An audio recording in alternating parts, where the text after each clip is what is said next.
一人公司最怕自己狀態差，冇動力，冇 mood 做嘢，乜嘢都做唔到，俾幾多錢買 app，上幾多堂，去到最尾都係要你自己有動力去做所有嘢。如果冇動力嘅話，真係神仙都幫你唔到啊！今日嘅如何保持動力系列呢，就會去分享一下我嘅台 What's on my desk。除咗分享我嘅工作台上面有啲乜嘢啦，更加分享一下我嘅工作空間，我點樣去佈置，令到所有嘢都方便得心應手。Hello Grace 呢個頻道關於一人公司點樣利用自媒體去流量變現。影片下方有一個關於流量變現嘅講座，睇完呢個影片之後記得睇埋呢個講座啦。開始之前呢，有個離身嘅就係，如果大家想睇一個好唯美嘅工作空間呢，咁好抱歉啦，我今日呢將會同大家分享一個好真實嘅工作空間。平時大家見到我嘅台好靚啊，好簡潔啊，可能都係我故意咁樣整理出嚟嘅，但係實際上你工作起上嚟呢，多多少少都係有個凌亂感喺度嘅，因為我想呈現一個比較真實嘅狀態俾大家睇啦，咁所以我係有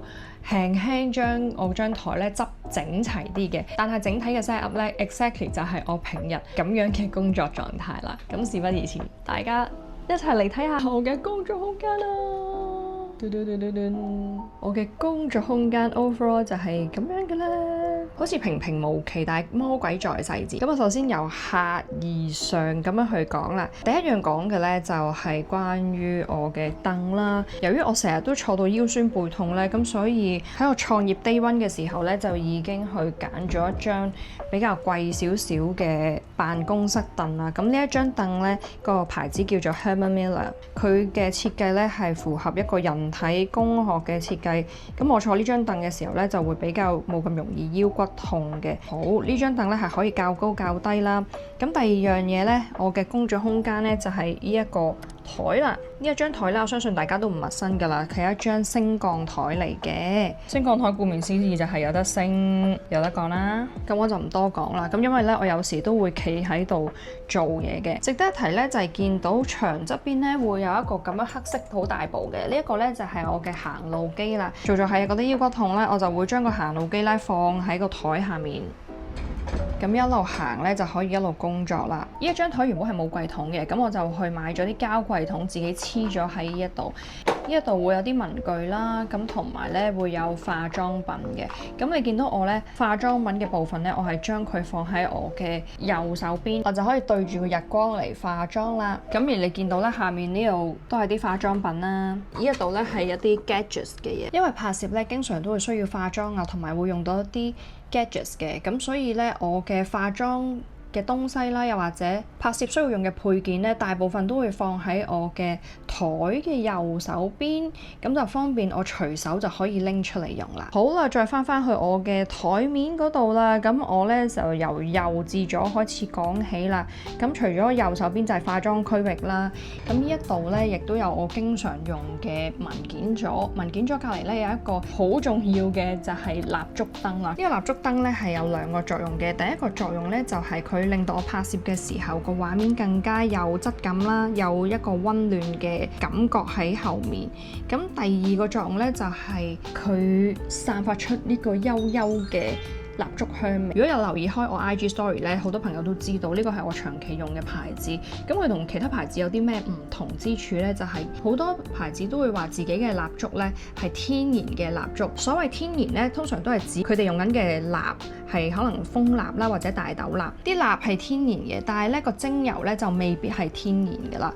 咁但係咧呢一個牌子 Ignite Candle 咧，佢哋用嘅精油呢係100% organic 嘅精油，變咗我長時間就算我聞住佢哋嘅精油味道咧，我都唔會擔心吸入一啲化學嘅嘢而影響身體嘅。咁所以呢一個咧，基本上我都係每一日會點着嘅。有興趣了解多啲呢個牌子咧，之前都有同佢哋嘅板娘有拍過一條 YouTube 影片分享嘅，大家可以睇翻嗰條影片。好，跟住咧就唔少得嘅係呢個水杯啦。水杯真係每日都要飲水，一定要放喺當眼處嘅，如果唔係就唔記得㗎啦。然之後咧就係 notebook。之前有一條片咧都會分享我點樣每日都會用 notebook 去完成我嘅唔同事項。咁我就發覺 notebook 咧，比起用 Notion 啊或者用其他嘅工作軟件咧，對於我嚟講佢係更加有用嘅。咁有興趣想睇下我點樣用，都可以睇翻之前嗰條片。總之每一日 notebook 咧都會放喺一啲好當眼嘅位置，咁我隨手就可以攞嚟用啦。係啦，一定係有零食啦，然後咧有啲我經常戴嘅首飾啊、hand cream 啊，成日會用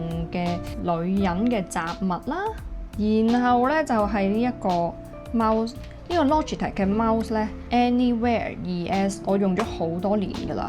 咁我覺得佢係非常之好用嘅，佢係俾我用到爛晒、殘晒㗎啦。唔知大家對於好用嘅 mouse 有咩牌子推薦咧？歡迎同我分享。但係如果你係冇一個 preference 嘅話咧，我都會幾推介呢個牌子 Logitech 嘅 Anywhere。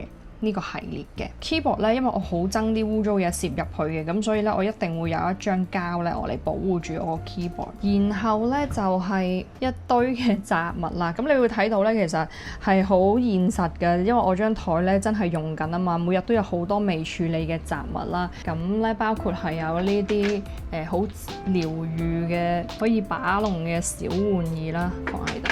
AirPod 啦，未處理嘅雜物啦，然後咧又係另一堆嘅 notebook 啦，咁我就係每日都會攞呢一啲嘅紙嚟寫嘢，呢啲 notebook 咧係啦 mark 咗好多嘅內容喺度。另外仲有一個新增嘅部分就係呢一個關於 Pilates 嘅 notes 啦，因為咧上一集都有同大家分享咧，我而家考 Pilates 導師牌啊嘛，咁樣咧就需要大量嘅溫習啊，但係咧成日都會好懶嘅，所以我就將呢個 notes 咧放喺一啲當眼處，等自己一見到咧就會去攞嚟溫習啦。總之你想自己做多啲嘅嘢咧，你就放喺台面，令到自己好容易就可以去 access 到。好，跟住講下呢兩個小櫃桶係咩嚟嘅咧？呢兩個小櫃桶咧，除咗幫我墊高我嘅電腦之外咧，佢都會載咗啲我日常經常成日會用嘅嘢啦。例如係啲咩咧？譬如係我而家錄音嗰個咪啦，咁然後我成日會用嘅電線啦，但我又唔想成日擠喺張台度嘛，咁我覺得咁樣塞喺呢一個小櫃桶度咧，好方便去拎。咁仲有一啲咧，就係我經常會用嘅 sticky notes 啦，一諗起有啲咩咧，我就會拎出嚟寫低，跟住貼喺當眼嘅地方。仲有櫃桶咧，就係一啲成日會用到嘅 earphone 啊、gadgets 啊、文具啊等等，都會放喺呢一度嘅。咁基本上咧，我張台就係非常之簡單，其實都冇乜特別花巧嘅嘢嘅。但係我最想分享嘅咧，就係我擺放嘢嘅思路啊！我所有物件嘅擺放咧，都係根據我自己嘅習慣同埋我嘅需要，邊樣用得最多咧，就放喺最容易攞到嗰個位置嗰度，或者最容易望到嘅位置度，咁就令到自己成日都會記得嗰件事啦。好，跟住就係呢個書櫃啦，其實都冇乜特別，主要都係放咗啲裝飾咁樣啦。咁裝飾係包括咧呢一眼黃色嘅燈，我嚟做背景嘅顏色係幾好睇嘅，同埋大量嘅 Ignite Candle 嘅 candle 啦。然之後咧一啲其他嘅雜物等等嘅分享下呢一張相。呢一張相咧係我之前同 Chloe 去個 event 嗰度影。咁 Chloe 咧佢係一個運動嘅 fashion 品牌嘅板娘，佢設計出嚟嘅運動衫咧裙咧係着到人哋好靚嘅。呢張相點解真喺度咧？就係因為我覺得着咗佢哋裙之後咧，真係令到我好靚，我覺得自己咁，所以我就放喺當眼處啦。因為望到呢張相咧，我覺得好開心，同埋板娘都好靚啦，同佢一齊影相都好開心啊！好，跟住就係有啲神婆嘢啦，水晶水杯啊，一啲我自己中意嘅首飾啊，各樣那樣咁，然後文具啦，啲立立雜雜嘅書啊，咁呢一堆嘢咧，其實都係我當眼位置會攞嘅嘢嘅，即係譬如一啲我經常會睇嘅書啦，呢一本書好推介大家去睇，即係一個身心靈路上咧，你學習中嘅朋友咧都可以係啦推介呢一本書。咁然之後唔同嘅 notebook 啦，因為有啲 notebook 唔係真係會成日用咧，我就會放喺呢一個位置，方便攞，但係又唔會壓住張台。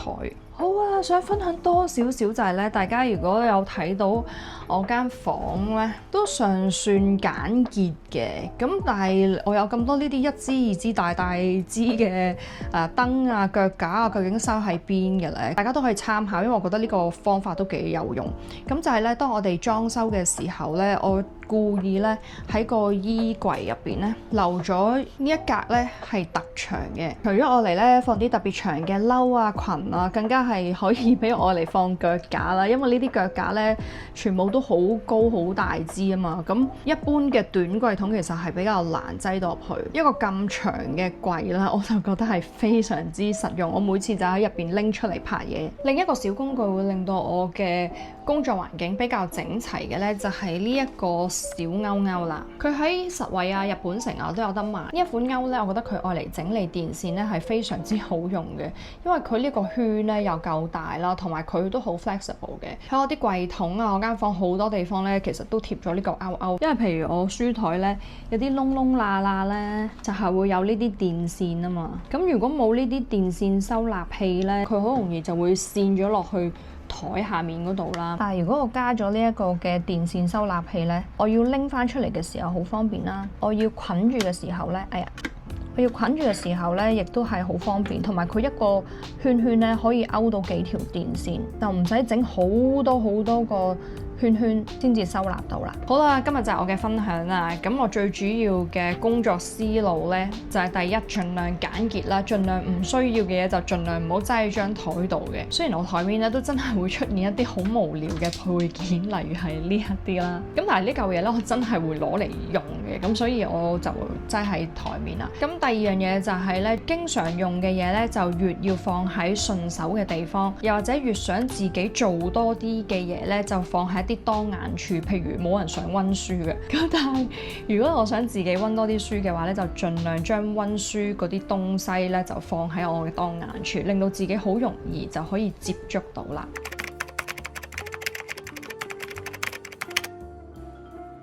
坦白講，我嘅書台唔完美啦，而且每個人嘅工作方式唔同。不過今日分享我嘅擺放思路，都希望俾到啲 inspiration 大家點樣去佈置你哋自己嘅書台。如果你同我一樣正在經營緊你嘅一人公司，而煩惱緊點樣可以流量變現呢？我哋有個免費嘅講座，入邊有真實個案，並且有完整嘅流量變現 SOP。講座連結放喺影片下方，可以去睇埋。如果你中意今日嘅分享，我推薦你睇埋呢條影片。如果你有睇到嚟呢度，歡迎你去下面留一個紅色嘅心心，等我知道你有睇到最尾，同埋 follow 我 IG。我哋下次見，拜。